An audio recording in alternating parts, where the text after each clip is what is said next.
حضرت اماں عائشہ رضی اللہ عنہا حضور اقدس صلی اللہ علیہ وسلم کا ارشاد نقل کرتے ہیں کہ ہر چیز کے لیے کوئی شریفت و افتخار ہوا کرتا ہے جسے وہ تفاخر کیا کرتا ہے۔ میری امت کی رونق اور افتخار قرآن شریف ہے۔ سمجھ میں آ گیا؟ کوئی چیز اگر گھر میں اچھی لگتی ہے تو وہ چیز کو کیا کرتے ہیں، ہمیں بہت سنبھال کر رکھتے ہیں، کہیں اونچے جگہ کہیں بچوں کو ہاتھ نہ لگے، وہ ٹوٹ نہ جائے۔ اس طریقے سے ہماری امت کے لیے کیا ہے، قرآن شریف ہے۔ قرآن شریف کو ایک دم کپڑے میں باندھ کر اوپر نہیں رکھنا، اس کو تلاوت کرنا۔ یسن القرآن ذکر فاحل من مدثر، قرآن کو آسان کر دیا اللہ تعالیٰ نے، کس لیے؟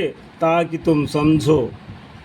تو یہ بولتے ہیں کہ قرآن پڑھنا بڑا مشکل کی بات ہے، قرآن کے آیتوں کو سمجھنا بڑی مشکل کی بات ہے، بن کے کپڑ کے باندھ کے رکھ دے گا تو ویسا ہی جانوری زندگی جیے گا۔ قرآن کو پڑھے گا تب معلوم پڑ جائے گا نا، کپڑے میں باندھنے سے کیا معلوم پڑ جائے گا، شیشے میں رکھنے سے کیا معلوم پڑ جائے گا؟ کہ شیشے میں تو بہت کتاب ہے، عقل کی ضروری ہے نا۔ تو اس لیے بولتے تدبر قرآن، ہمارے امت کے لیے قرآن کریم ہے، اس کو کیا کیا عزت بھی دینا اور اس کو تلاوت بھی کرنا۔ سمجھ میں آ گیا؟ یعنی لوگ اپنے آباد و جداد سے، خاندان سے اور اس طرح بہت سے چیزوں سے اپنی شرافت اور بڑائی ظاہر کیا کرتے تھے، میں بولا نہیں۔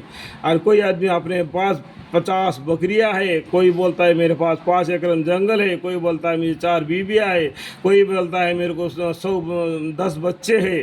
اس طریقے سے اپنے خاندان اپنے وسیلہ پر یہ کرتا ہے، وہ نہیں ہے، وہ دنیا ہے۔ کل من علیہا فانی ویبقی وجہ ربک ذو الجلال والاکرام، سورہ رحمان میں فرما دیا ہے۔ ٹھیک ہے، یہ تمہارے لیے کام آنے والی کیا چیز ہے؟ قرآن کریم ہے۔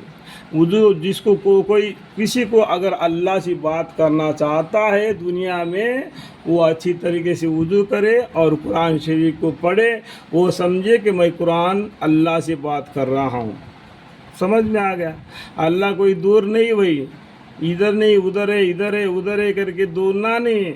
قرآن اللہ تعالیٰ صرف قبلے کے طرف نہیں ہے، اللہ چاروں طرف ہے۔ قرآن کا معنی ہے قبلے کی طرف منہ کر کے نماز پڑھنا ہمارے لیے یہ حکم ہے۔ جہاں بھی مسلمان کہیں بھی ہوگا وہ قبلے کی طرف منہ کر کے نماز پڑھو، یہ حکم ہے۔ قبلے کی طرف بھی اللہ ہے کر کے قبلے کی طرف بھی منہ کر کے قرآن نہیں پڑھنا، یا اتر کی طرف یا دکشن کی طرف یا تورپ کی طرف بھی موڑ کر قرآن کو پڑھ سکتے ہیں۔ ٹھیک ہے، سمجھ لو۔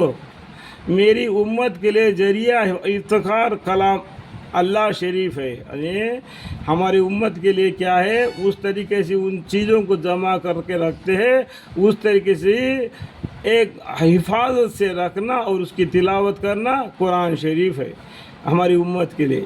اس کے پڑھنے سے، اس کے یاد کرنے سے، اس کو پڑھانے سے، اس پر عمل کرنے سے غرض اس کے ہر چیز قابل افتخار ہے۔